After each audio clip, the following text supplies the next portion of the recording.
요나서 2장 5절에서 10절까지 말씀 한 목소리로 같이 읽겠습니다. 요나서 2장 5절에서 10절 다 같이 시작. 우리 나를 들었으되 영혼까지 하였사오니 기품이 나를 이뤘고 바다풀이 내 머리를 쌌나이다. 내가 산의 뿌리까지 내려갔사오며 땅이 그 빗장으로 나를 오래도록 막았사오나 나의 하나님 여호와 주께서 내 생명을 이동에서 건지셨나이다. 내 영혼이 내 속에서 피곤할 때에 내가 여호와를 생각하였었더니 내 기도가 주께 이르렀사오며 주의 성전에 미쳤나이다. 그 거짓되고 헛된 것을 숭상하는 자는 자기에게 은혜를 버렸사오나 나는 감사하는 목소리로 주께 제사를 드리며 나의 소원을 주께 갚겠나이다. 오늘 여호와께로서 만냥나이다 하니라. 여호와께서 그 물고기에 명하시네 너를 육지에 토하니라. 아멘. 저희 집 거실에는 여러 개의 고무줄에 묶여있는 한 그루의 식물이 있습니다. 여러분이 그 간혹 팔에 끼는 고무줄 있잖아요. 그걸로 몇 개 이렇게 묶여져 있는 식물이 한 그루 있습니다. 어떤 성도분이 이사를 가시면서 공기를 정화하는 것이라면서 저에게 선물을 줬습니다. 근데 그 넘겨받을 때 즉각 가서 받아와야 되는데 시간을 놓쳐버려가지고 이사는 가버리고 밖에다가 놔둬가지고 햇빛을 막 이렇게 굉장히 받게 됐어요. 원래 그 식물은 햇빛을 받으면 안 되는 모양이에요. 햇빛을 너무 오래 받아가지고 나무가 다 쳐져버리고 가지들이 이렇게 막 비틀어져 버리는 거예요. 그래서 버릴까 가지고 올까 고민하다가 그래도 우리 성도님이 가시면서 선물로 준 건데 이게 좀 버리기가 너무 아까워가지고 가져왔습니다. 가져와가지고 보니까 이게 도대체 거실에 놓기가 너무 이게 맞듣지 않아요. 맞뜨기란 말은 별로 안 좋다는 말이에요. 그래서 밑으로 처진 가지들을 가위로 그냥 아주 과감하게 잘라버렸어요. 그리고 이제 한 4개, 5개 정도가 이렇게 길게 세워져 있었는데 그것도 다 뒤틀려져가지고 내 기질이 안 맞아요. 내가 볼 때마다 불편해. 우리 집사람은 참 괜찮은데 나는 도저히 못 견디겠어요. 나는 그냥 잠잘 때도 이불이 이렇게 반듯해야 자는 스타일이거든요. 그리고 일어나서도 이게 반듯해야 되거든요. 그래서 우리 집에서는 우리 훈이랑 혁이가 우리 아들들인데 아빠한테 야단받는 게 대단한 리스펙을 보면서 야단받지 않아요. 쟤들 항상 뭐가 정리 안 됐어요? 신발 아무렇게나. 나는 그걸 잘 못 견뎌요. 그러니까 식물이 이렇게 탁 비틀어져가지고 그 거실에 있는데 너무 보기가 안 좋은 거예요. 그래서 제가 뒤틀린 가지를 바로 잡기 위해서 보기 좋게 만들기 위해서 나무 젓가락을 이렇게 덧대고 나무 젓가락도 팍 치우고 하면서 그 뒤틀려진 것을 내가 보기 좋은 데를 씌워놓고 고무로 그렇게 징징 이렇게 감아놨어요. 여러분 지금 그 모습이 좋을까요? 안 좋을까요? 그 모습 자체가 굉장히 안 좋아 보여요. 지금 어설프고 식물에 이거 고무가 이렇게 칭칭 감겨 있으니까 얼마나 보기가 안 좋겠습니까? 제가 그 식물을 이렇게 볼 때마다 그 식물이 저를 보고 주인님 너무 답답해요. 고통스러워요. 빨리 고무줄을 풀어주세요. 그렇게 소리치는 것처럼 보여집니다. 그래서 제가 몇 번 풀어줬습니다. 근데 풀어줬는데 내가 원하는 대로 교정이 안 되고 도로 뒤틀려져 버리는 거예요. 그래서 아직도 여러 개의 고무줄을 이렇게 칭칭 동여매놨습니다. 고통스럽겠지만 교정이 될 때까지 그렇게 해둘 계획입니다. 답답하겠지만 주인인 내가 보기에 뭐할 때까지 좋을 때까지 묶어둘 생각입니다. 이 사람의 생각과 가치관을 바꾸는 것이 쉽지 않은 것 같습니다. 한번 고정된 생각, 고정된 가치관을 바꾸는 것은 매우 어려운 것 같습니다. 우리는 그 사실을 요나를 통해서 보고 있습니다. 요나서 1장을 통해서 요나는 하나님이 계속 말씀하시는데도 계속 불순종으로 반응하는 것을 보았습니다. 여러분 그 이유가 무엇이었죠? 왜 하나님이 계속 말씀하시는데도 계속 불순종으로 반응하는 것이었습니까? 자기 생각이 하나님의 생각보다 옳고 자기의 가치관이 하나님의 가치관보다 낫다고 생각했기 때문이었습니다. 그런데 그렇게 반응했던 요나가 2장에 들어와서는 완전히 변화되었습니다. 우리가 지난주부터 이것처럼 2장에 들어서 만나는 요나는 1장과 전혀 다른 요나였습니다. 어떻게 그것이 가능했을까요? 어떻게 돌멩이보다 더 단단한 마음을 가지고 하나님 말씀하시면 계속 대항하는 태도를 가졌던 사람이 그렇게 변화될 수 있었을까 하는 것입니다. 그것은 바닷속에서 고난을 통해서 그렇게 됐습니다. 내가 지난주에 요나는 수중신학교에 들어갔다고 했죠. 수중신학교에서 고통을 경험하면서 그렇게 되었습니다. 이 장은 요나가 수중신학교에서 배운 배움을 통해서 변화된 것들이 무엇인가를 소개하고 있습니다. 지난주에 읽었던 1절에서 4절까지 첫 클래스, 이 장을 두 클래스로 나눈다면 첫 클래스를 통해서 배우고 변화된 것들이 있었다고 했습니다. 그 세 가지가 뭐였어요? 첫째로는 그는 하나님 앞에 기도하는 사람으로 바뀌었다고 되어 있습니다. 두 번째는 그는 하나님의 징계를 겸손히 수용하는 사람이 되었다고 했습니다. 또 하나는 그는 하나님의 약속만을 붙들고 하나님을 의지하는 사람으로 바뀌었다라고 말씀드렸습니다. 오늘 본문의 말씀은 두 번째 클래스를 통해서 어떤 변화를 가져왔는지 소개하고 있습니다. 고난이라고 하는 수중신학교의 두 번째 클래스를 통해서 요나는 무엇을 배웠고 어떤 변화를 가져왔는가를 소개하고 있습니다. 요나가 고난을 통해서 배운 것이 무엇입니까? 오늘 보면 세 가지로 말씀합니다. 첫째, 자신의 행위가 영적 진보가 아니라 퇴보였음을 깨달았습니다. 요나가 고난을 통해 배운 것 중에 하나는 뭐냐? 자신의 지금까지 행위가 영적인 어드밴스가 아니고 뭐였다고요? 뒤로 물러서 영적으로 아주 잘못된 길을 가고 있었다는 것을 깨달은 것이었습니다. 어디에서 그것을 소개하고 있어요? 오늘 성경 5절, 6절이 말씀합니다. 다시 읽어보겠습니다. 다 같이 시작. 물이 나를 둘러쓰되 영혼까지 하였사오며 기품이 나를 메웠고 바다풀이 내 머리를 쌌나이다. 내가 산의 뿌리까지 내려갔사오며 땅이 그 빗장으로 나를 오래도록 막았사오나 나의 하나님 여호와여 주께서 내 생명을 구덩이에서 건지셨나이다. 요나는 자신이 산에 어디까지 내려갔다고요? 산의 뿌리까지 내려갔사오며 라고 고백했습니다. 이 고백은 자기가 배 밖으로 던져진 후에 바다의 제일 밑바닥까지 내려갔다는 말입니다. 그곳까지 내려가면서 수와 그 지중해의 바닷물이 막 물려서 영혼의 고통이 임했다 그렇게 말했고요. 바다풀에 의해서 고통을 당했다. 우리는 사실 다 모르겠어요. 근데 그 지중해 바다풀에 의해서 밑바닥까지 떨어지면서 엄청난 고통을 받았다라고 고백하고 있습니다. 그러나 내려감은 장소적으로 내려감만을 말하는 것이 아니었습니다. 특별히 요나서에서는 그 내려간다는 단어는 장소를 말하는 것만이 아니고 영적으로 내리막길을 내려갔고 그 길의 끝부분까지 내려갔다고 소개하는 것입니다. 그래서 성경은 그 사실을 요나가 불순종하는 순간부터 내려가고 있는 중이라고 기록했습니다. 어디에서? 다시 우리가 공부해보면 1장 3절 다시스로 도망하려 하여 욥바로 뭐 했더니? 내려갔다. 물론 지리적으로도 내려가는 지역이지만 성경의 핵심은 단순히 지리적인 것을 말하는 데 있지 않아요. 1절 3절 하반절에 다시스로 가려고 성가를 주고 배에 올랐더라. 우리 성경은 배에 올랐더라고 번역을 했어요. 히브리어 원문은 내려갔고 그렇게 되어 있습니다. 여러분 요나서의 저자가 의도하는 것이 뭔지 알겠죠? 계속 지금 내려간다 내려간다. 그 다음에 1장 5절에 배 밑층에 뭐해서 내려가서 누워 깊이 잠이 든지라 라고 했습니다. 하나님은 요나가 불순종하는 순간부터 지금 내려가고 있다고 말씀하고 있어요. 그러나 요나는 그 사실을 전혀 몰랐습니다. 요나는 하나님 앞에서 자기가 가진 신학적 지식에 근거하고 그 근거에 의해서 주장하고 행동하는 이 모든 것이 영적으로 올라가는 행위라고 생각했는지 모릅니다. 여러분 조금이라도 정신이 든 사람 같으면 자기가 주장하는 것이 옳다, 이게 하나님 보시기에 옳다라고 여기니까 그렇게 하지, 그것이 죄요 잘못이라면 그걸 주장하는 사람이 어디 있겠습니까? 그렇게 행동하고 가는 사람이 어디 있겠습니까?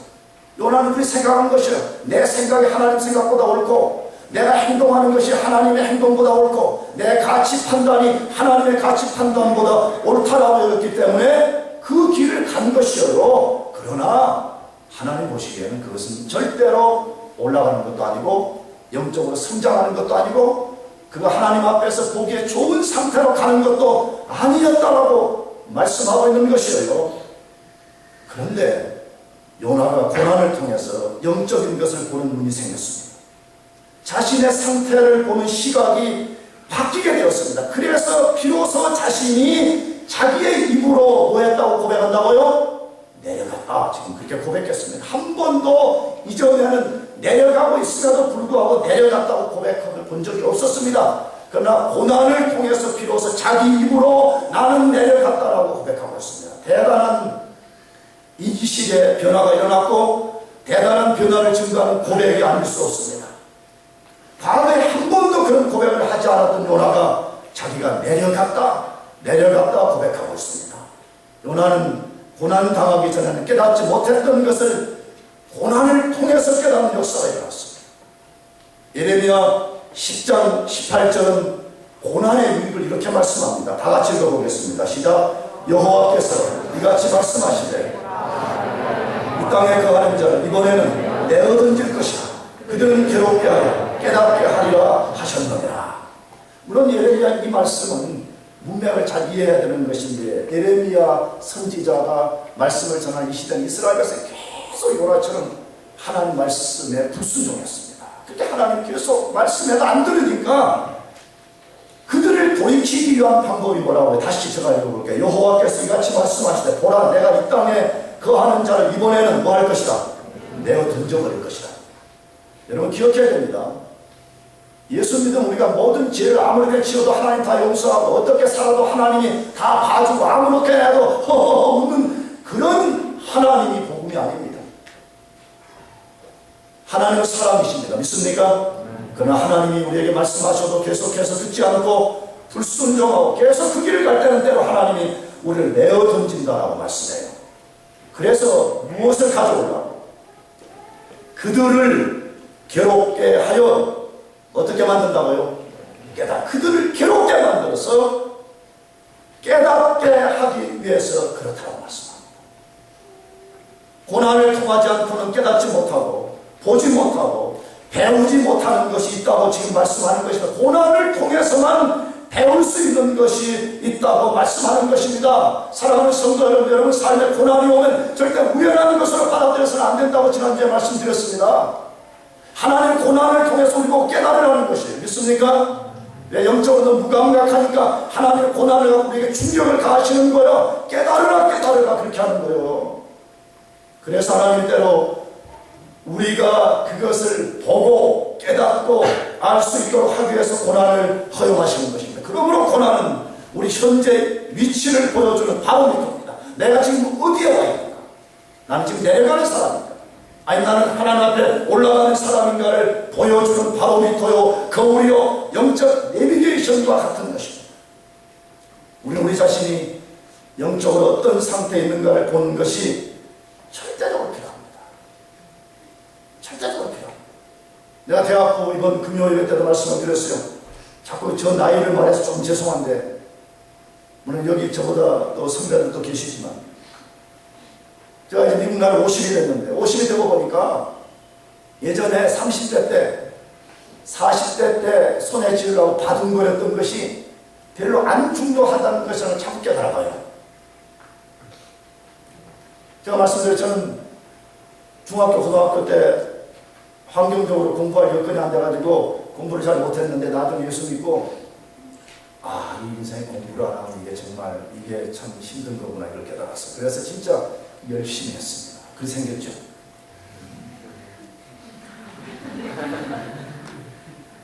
난 여러분처럼 놀지 않았어. 예수 믿고 공부해야 돼. 딱 결심하고 나서는 무슨 여러분처럼 뭐 이래서 며칠 놀고 봄방학에 놀고 여름 4개월 놀고 뭐 어쩌고 뭐 그렇게 안 놀았어요. 난 딱 끝나면 학교 도서관 딱 가서 자리 하나 딱 잡아놓고 산에 올라가서 1시간 쭉 기도하고 내려와가지고 저는 늦게까지 책 읽고 네 그렇게 했어요. 근데 그때는 그랬어요. 그때는 그런 지식을 내가 조금 더 많이 손에 넣는 거. 그래서 동기들 중에서 뭐 지식을 자랑하고, 그 다음에 동기가 안 읽은 책을 내가 읽고, 그 다음에 좀 뭐 기독교 서적 중에서 독특한 것을 읽으면 그것이 막 굉장히 막 프라우드 읽고, 아이 자식 그것도 안 읽고 무슨 신학생이야 이런 속으로 막 그렇게 살아요. 근데 지금 와서 보니까요, 그런 거는요 그렇게 그때 아웅다웅한 것만큼 중요하지 않다는 것을 너무 깨닫는 거예요. 지금 내가 깨닫는 것은 뭐냐? 내가 지금 하나님 앞에 내가 제대로 하고 있냐? 지금 내가 제대로 살고 있냐? 내가 하나님의 길에서 내가 정말 계속 하나님을 향해서 어드밴스 되고 있냐? 아니면 밑으로 뒤로 지금 후퇴하고 있는가? 이게 중요하다는 것이 자꾸만 느껴지는 거죠. 그러므로 우리가 어떤 영적 상태 가운데 있는가를 보는 것은 절대적으로 필요합니다. 그것을 보는 눈을 가지는 것은 매우 중요합니다. 이 눈이 없으면 우리가 요나처럼 내려가는 삶을 살고 있으면서도 올라가고 있다고 착각할 수 있습니다. 이 눈을 가져야만이 우리 자신을 정확하게 보고 내려가는 것을 중단시키든지 아니면 반대로 올라가는 일을 위해서 몸부림을 칠 수가 있는 것입니다. 그리스도인이 내리막길로 내려가고 신앙이 퇴보하는 것을 하나님은 매우 싫어하십니다. 하나님은 매우 위험한 것이라고 말씀합니다. 어디에서? 히브리서 10장 38절 39절 말씀합니다. 다 같이 읽어보겠습니다. 시작. 오직 나의 의인은 뒤로 물러가면 내 마음이 저를 기뻐하지 아니하리라 하셨느니라. 우리는 뒤로 물러가 심령에 빠질 자가 아니라 오직 영혼을 구원함에 이르는 믿음을 가진 자니라. 제가 다시 한번 읽으며 설명해볼게요. 오직 나의 의인은 뭘로 산다고요? 믿음으로 말미암아 살리라. 또한 뒤로 물러가면, 우리가 백슬라이딩 하면 내 마음이 저를 뭐하잖아요? 기뻐하지 아니하리라 하셨나요? 우리가 뒤로 물러가 어디에 빠지게 되면 심령, 이게 옛날 말이죠. 요즘 말은 뭐죠? 멸망에 빠진다 그 말이죠. 여러분 잘 기억해야 됩니다. 우리가 영적으로 뒤로 자꾸 물러가게 되는 첫째, 하나님이 기뻐하시지 않고요, 요나처럼 반드시 고통을 당하게 되어 있습니다. 요나서를 지금 써놓은 이유가 어디에 있어요? 불순종하고 내리막길을 가는 사람은 너무 많은 것을 잃어버리고 너무 많은 값을 지불해야만이 돌아올 수 있다고 가르치는 거 아니에요? 더 나아가서 그런 사람은 침륜, 멸망에 빠질 수 있다고 말씀합니다. 기억해야 됩니다. 그리스도인들도 어디에 빠질 수 있다고요? 멸망에 빠질 수 있다고 성경이 말씀합니다. 이거 목사님 그게 성경이에요? 그렇다. 이게 뭐라고요?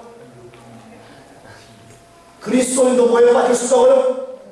심령 멸망에 빠질 수 있다고 하나님이 말씀했는데 우리가 아니라고. 그리스도인 멸망에 빠질 수 없습니다. 성경이 멸망에 빠질 수 있다고 말하면 그러면 우리가 예스라고 받아들여야죠. 사랑하는 성도 여러분, 그러므로 우리가 믿음으로 살아야 됩니다. 성경에 뭐라고 했어요? 오직 의인은 뭘로 산다? 믿음으로 산다. 믿음으로 산다는 것이 뭐예요? 하나님 말씀에 철저하게 순종하며 사는 것입니다. 내가 자주 말씀드렸잖아요. 믿음이라는 것은 내 신념이 아니라고, 내 상황이 어떠하든지 내 느낌이 어떠하든지 현재 나를 둘러치고 있는 삶의 결과가 어떠하든지 하나님의 말씀만 붙들고 가는 거예요. 믿습니까? 그게 믿음이에요. 사랑하는 성도 여러분, 영적 퇴보가 아니라 영적으로 계속해서 진보하기를 축복합니다. 정말 그걸 꿈꿉시다. 그래서 바울이 자기 5년에 자기 죽음을 앞둔 시점에 바울이 뭐라고 했어? 내 겉사람은 후패하나 속사람은 날로 모아도다. 사과집니다. 나이 들면 머리 빠지고 힘없고 병들고 하는 겉사람은 후패해가지만 속사람은 영은 계속해서 성장해서 그리스도의 장성한 분량에까지 자랍니다. 그런 사람 되기를 축복합니다. 그럼 두 번째로 요나는 수중신학교에서 고난을 통해서 무엇을 배웠어요?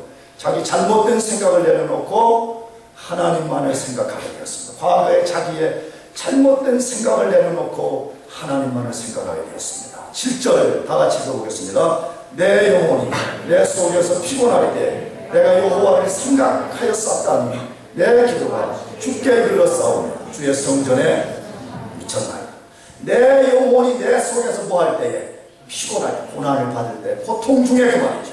내가 여호와를 생각하였더니 내 기도가 주께 이르렀사오며 주의 성전에 미쳤나이다. 이 말씀은 고난을 통해서만 배울 수 있는 것이 있다는 것을 증거하고 있습니다. 나는 고난을 통해서 배우고 깨닫고 변화되는 것이 있다고 고백하고 있습니다. 그것이 무엇이에요? 과거 과거의 헛된 생각을 내려놓고 하나님만을 생각하게 되었습니다. 놀라운 변화의 고백이 아닐 수 없습니다. 왜 그렇습니까? 왜 이것이 놀라운 고백입니까? 요나는 과거에 자신의 생각이 하나님의 생각보다 옳다고 여겼습니다. 자신의 신학 지식을 통해 내린 결정이 하나님의 결정보다 낫다고 여겼습니다. 그래서 하나님 말씀하시는데도 계속 정면으로 그 말씀을 거역하고 불순종의 길을 갔습니다. 하나님이 그런 요나를 돌이키기 위해서 다양한 방법으로 말씀하셨지만 끝까지 하나님 말씀을 듣기를 싫어했습니다. 하나님 자체를 생각하기를 거부했습니다. 왜 그럴 것입니까? 왜 요나는 끝까지 하나님 앞에 불순종으로 저항했을까요? 자기의 생각이 옳다고 믿었기 때문이었습니다. 자기 생각이 옳다는 거예요. 내 생각이 옳다는 거예요. 그러면서 요나는 자기 생각의 동굴 속으로 들어가고 그 동굴의 문을 걸어 잠그고 자기만의 세계에 지배되어 있습니다. 이것이 얼마나 무서운 결과를 초래하는지 여러분 지금 읽고 가고 있잖아요. 여러분 우리가 그렇게 해서 안 됩니다. 여러분 신앙생활을 해보면 교회 안에 그런 사람들이 의외로 많습니다. 자기가 과거에 10년 전에 20년 전에 배운 신앙의 원리 그것이 전부라고 그거 조금만 단어 안 받아들여갖고 계속 그것만 고집하고 그렇게 안 하는 사람들을 이제 저항하는 요나처럼 말이에요. 여러분 그건 매우 위험한 것입니다. 매우 위험한 것입니다. 그런데 요나가 그 동굴의 문을 열고 거기로부터 빠져나왔고 하나님을 생각하게 되었습니다. 어떻게 무성벽보다 강한 마음을 가진 요나가 그렇게 될 수 있었습니까? 하나님의 고난이 그렇게 만들었습니다. 하나님의 고통이 요나를 그렇게 만들었습니다. 하나님의 고난이 요나의 생각의 동굴의 문을 깨뜨리고 요나를 그 속에서 나오게 만들었습니다. 요나는 하나님을 생각하게 되었습니다. 정확하게 하나님만을 생각하는 사람이 되었습니다. 여러분 인간은 좀처럼 그 마음에 하나님을 생각하고 하나님 두기를 싫어하는 성향을 가지고 있습니다. 성향. 이 성향이 인간의 지식과 감정과 의지를 지배하는 것인데 인간 속에는 하나님을 생각하고 하나님을 자기 마음에 두기를 싫어하는 성향이 있어. 왜? 죄가 그 성향을 지배하고 있기 때문에 그렇습니다.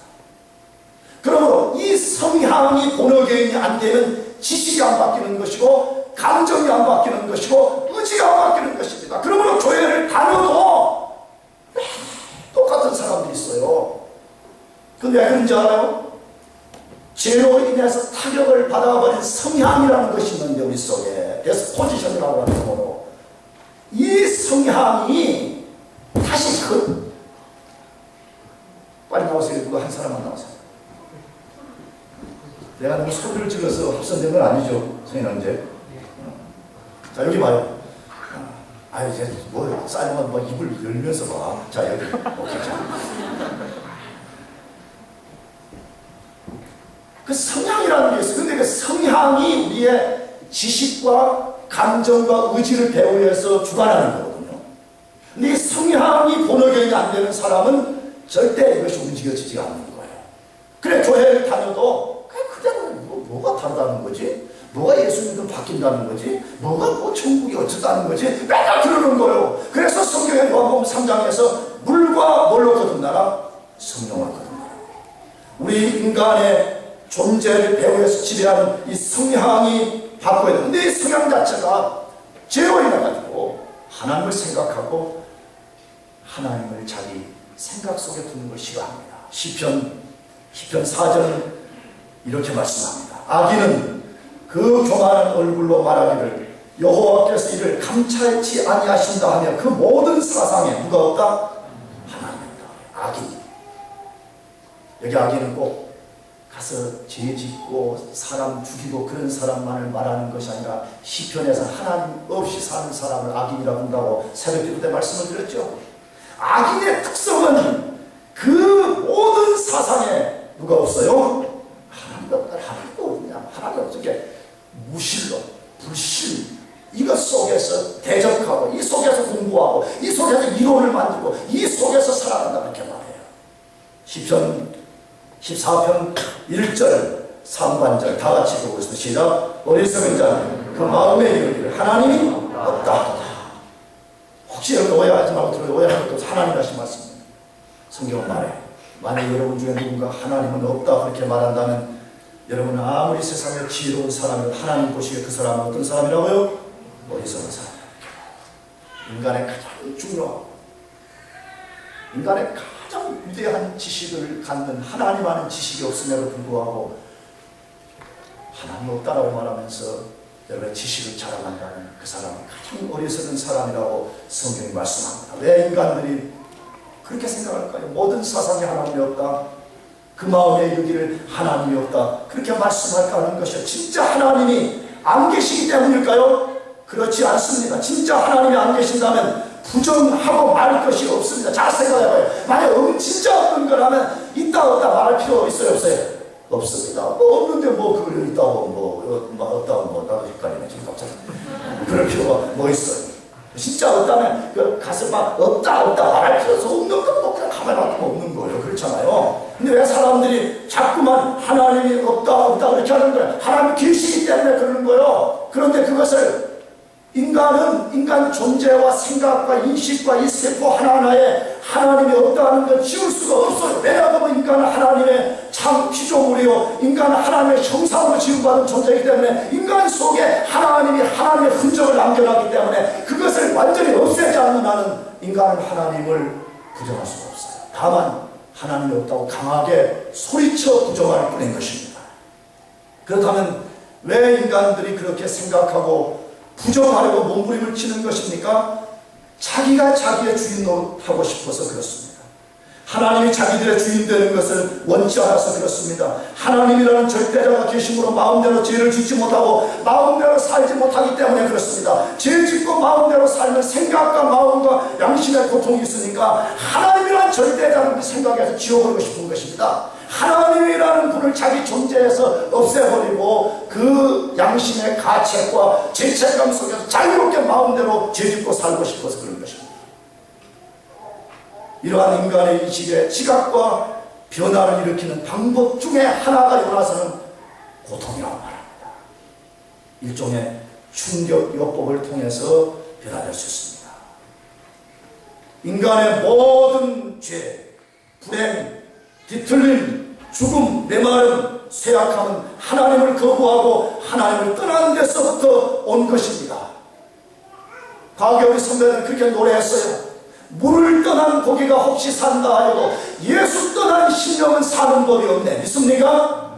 혹시 물고기가 물을 떠나서 혹시 살 수 있어도 하나님을 떠난 인생, 예수님 떠난 인생, 그리스도를 떠난 인생은 이미 죽었다고 성경이 말해요.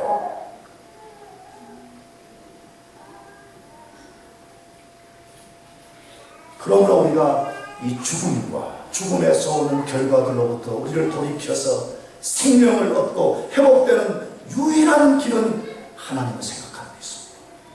우리 하나님 그분 안으로 들어가는 데 있습니다. 그리스도를 생각하는 데 있습니다. 그리스도 그분 안에 우리가 거하는 것입니다.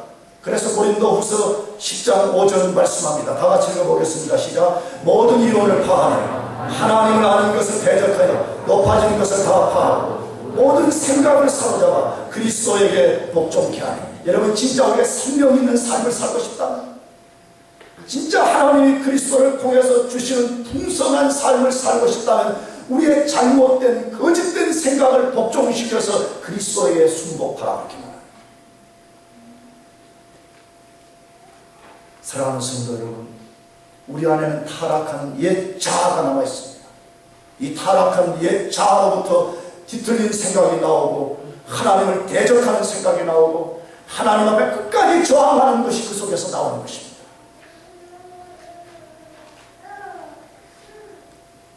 하나님을 생각하면 좋겠습니다.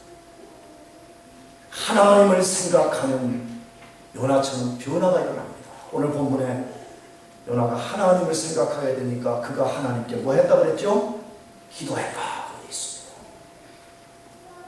하나님을 생각하고 변화된 사람은 반드시 기도하게 되어 있습니다. 왜? 그 사람 속에 생명이 있기 때문에, 생명은 다른 무엇인가를 먹어야지 존재하기 때문에 그렇습니다. 그러므로 생명이 시작된 사람은 제일 먼저 하나님 앞에 기도하기 시작합니다. 요나가 그때 말해요. 사랑하는 성도 여러분, 하나님만 생각하기를 축복합니다. 그분 안에 모든 것이 있어요. 정말 그분을 생각해요.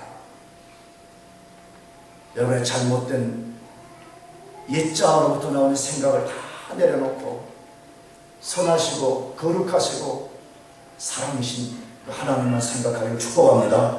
마지막 세 번째로 요나가 배운 교훈이 무엇입니까? 자기가 추구했던 헛된 것을 버리고 하나님만을 예배하였습니다.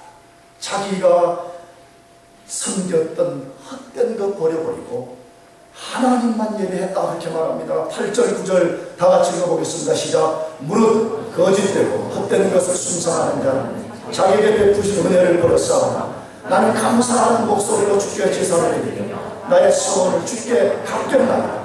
구원은 여호와께로서 말미암나이다.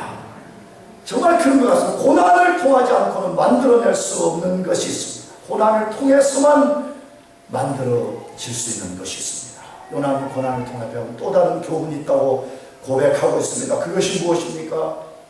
과거에 자기의 생각이 하나님의 생각보다 옳다고 여긴 행위가 거짓되고 헛된 것을 숭상한 행위였다라고 말합니다.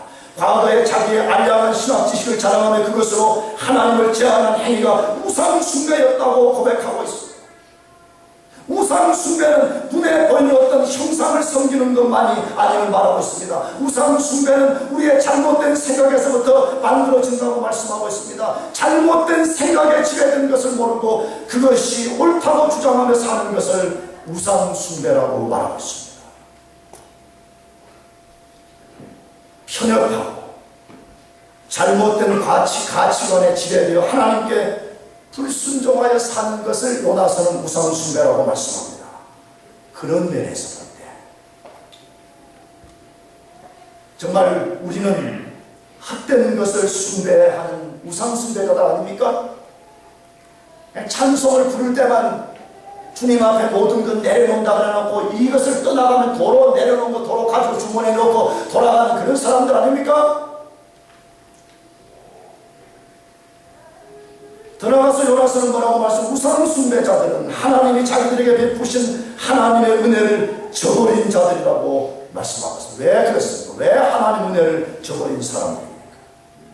하나님을 모셔야 할 자리에 다른 것을 모시는 행위이기 때문에 그렇습니다. 하나님께 바쳐야 되는 우리의 충성을 다른 것들에게 바치는 것이기 때문에 그렇습니다. 그것은 은혜를 반역하는 행위입니다. 하나님은 요나뿐만 아니라 우리 모두에게 헤아릴 수 없이 많은 은혜를 부어주고 있습니다. 여러분 그것을 믿습니까? 하나님 적어도 우리들에게 은혜를 부어주고 계십니다. 예수님을 믿고 영적인 눈이 열려진 사람은 그 사실을 부정하지 못할 것입니다.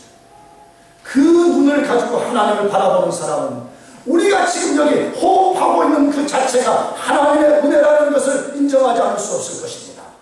심지어 불신자들도 지금 하나님의 은혜 때문에 그들이 여기 살고 있는 것입니다. 지금은 그들이 못 깨닫습니다. 언젠가 하나님의 심판대 앞에 섰을 때 내가 이 땅에서 70년, 80년을 산 것이 우연하게 된 것이 아니구나. 하나님이라는 분이 내가 알지 못할 때 나에게 그리스를 부어줬다는 것을 보게 되는 날이 올 것입니다.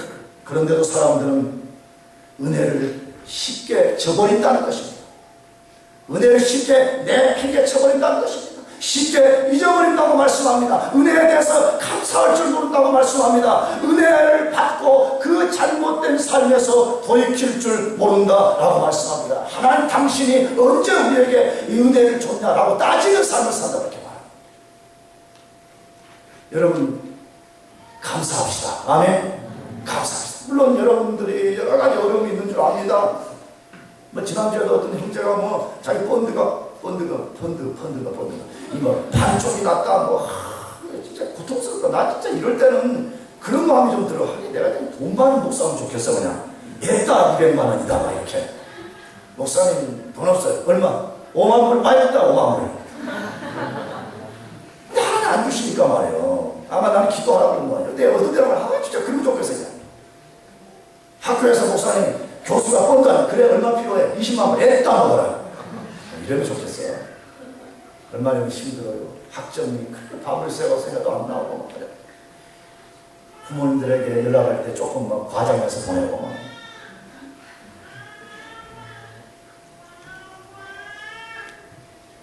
너무 힘들죠. 여러분 기억해야 돼요. 여러분 예수 믿음 자체가 축복이에요. 믿습니까? 예수 믿음 그 자체는 세상 사람들이 가질 수 없는 복을 우리가 가진 거예요.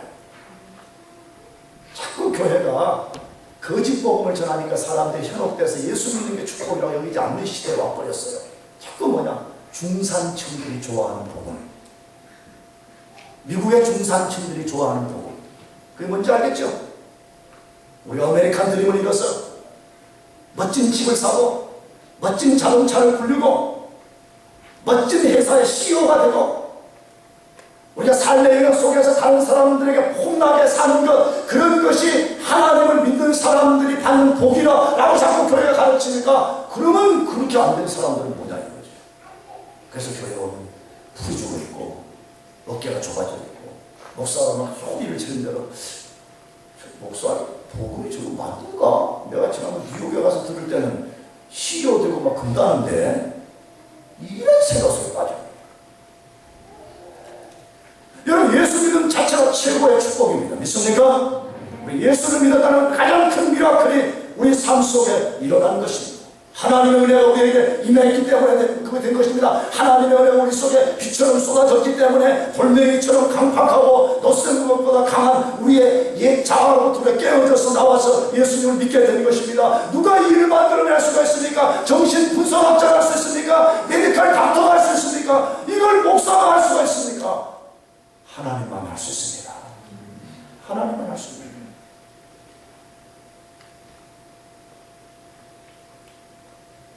은혜를 저버리는 사람은 안 됩니다. 그러나 요나는 깨달았고 새롭게 결심했습니다. 자기는 앞으로 절대 헛된 우상 숭배자처럼 살지 않겠다 결심했습니다. 그런 다음에 요나는 긍정적, 적극적 결심을 했습니다. 그게 뭐죠? 감사하는 목소리로 주께 제사를 드리며 자기의 소원을 주께 갚겠다라고 서원했습니다. 무슨 결심한 겁니까? 하나님만 예배하겠다는 것입니다. 하나님만, 나는 이제 어떤 상황이 있어도 하나님만 예배하겠습니다. 그렇게 결심하는 것이요. 자기가 과거에 의지하고 자랑하고 교만하게 내세웠던 것이 아무것도 아니라는 것을 알게 된 것이에요. 진짜 그런 것 같아요. 죽음의 문턱에서 말해 사람이 고통을 느껴보면요, 아까 내가 말한 체감도 더 읽은 거 그게 아무 도움이 안 된다는 것을 깨달아요. 뭐 여러분 중에 수술한 분 계시지만 저도 캘리포니아에서 내가 말했잖아요. 여기 담석 걸려가지고 이 담석이 진짜 그렇게 아픈 거 나 몰랐어요. 내가 그때 얘기했잖아. 얼마나 아팠는데 가서 진통제 좀 사오라고 했더니 우리 아들들하고 집사람하고 사와가지고 이걸 꿀꺽 삼켜야 되는 것을 몰래가지고 잘못 읽어가지고 스왈로우를 갖다가 추임으로 읽어가지고 그걸 내가 막 와자와자 씹어먹었다고 했잖아. 얼마나 썩겠어. 근데 그걸 먹으면서도 내가 이 통증을 가라앉히기 위해서는 이 쓴게 약이 되니까 아마 그래서 이렇게 만든 막 씹어서 먹었다고. 나중에 수술하고 나중에 읽어보니까 스왈로우를 추임으로 읽은 거야. 이건 정말. 여러분들 그 순간에 내가 태평양을 바라보면서 그 병원으로 실려가는데요. 진짜 그랬어요. 누웠는데 진짜 내가 죽음이 이런 거구나. 진짜 그랬어요. 창문을 넘어도 내가 돌아오지 못하는 거. 돌아오지 못하는데 무슨 책 몇 권 더 읽는 게 무슨 소용이 있어? 학사, 석사, 박사, 학위가 무슨 소용이 있어? 또 박사인 줄 오해하지 말아요. 그런 뜻으로 한 번에 문맥을 잘 이해해. 아니 CEO가 무슨 대단한 게 있어? 그렇잖아요. 여러분 그때는 죽음의 문턱을 넘어서게 만들어주는 것만 유일한 것입니다. 믿습니까? 그것은 하나님을 예배하는 데 있습니다. 하나님을 예배한다는 것은 하나님만을 인정하고 높이고 순종하겠다는 것입니다. 하나님 외에 다른 어떤 것도 자기의 생각과 가치관을 지배하는 주인이 될 수 없다고 선언하는 것입니다. 왜 그렇게 하기로 요나가 결심했습니까? 구원은 누구께로 말미암아요? 여호와께로. 인간의 구원은 오직 여호와께로만 말미암는다는 것을 자기가 깨달았기 때문에 그 속에서 나는 이제 하나님만 예배하겠다. 나는 하나님만 예배하겠습니다. 그렇게 결심하고 선언했습니다. 여러분 그러면 살 길이 있습니다. 믿습니까? 혹시 여러분 속에 삶의 고난과 삶이 절망의 벼랑 끝에 와 있는 사람이 있습니까? 요나처럼 하나님만 예배하기로 결단하십시오. 반드시 살 길이 있습니다. 어디에서? 마지막 10절 다 같이 읽어보겠습니다. 시작. 여호와께서 그 물고기에게 명하시니 요나를 육지에서 토하더라. 요나가 그렇게 헛된 것 버려버리고 나는 하나님만 예배하고 나는 하나님만 의지하고 나는 하나님만 인정합니다. 하나님만이 나의 유일한 세이비어입니다. 이것을 고백해야 하는데 하나님이 물고기를 명령을 내려가지고 물고기 뱃속에 있는 요나를 토하여 냈다 그렇게 말씀했습니다.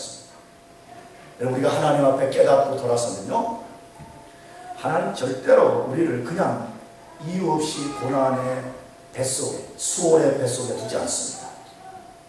깨닫고 하나님 앞에 돌아오면 하나님 반드시 우리 삶의 수월 같은 곳에서 우리를 토하여서 하나님의 자리를 세워주실 것을 믿으시기 바랍니다. 기도하겠습니다.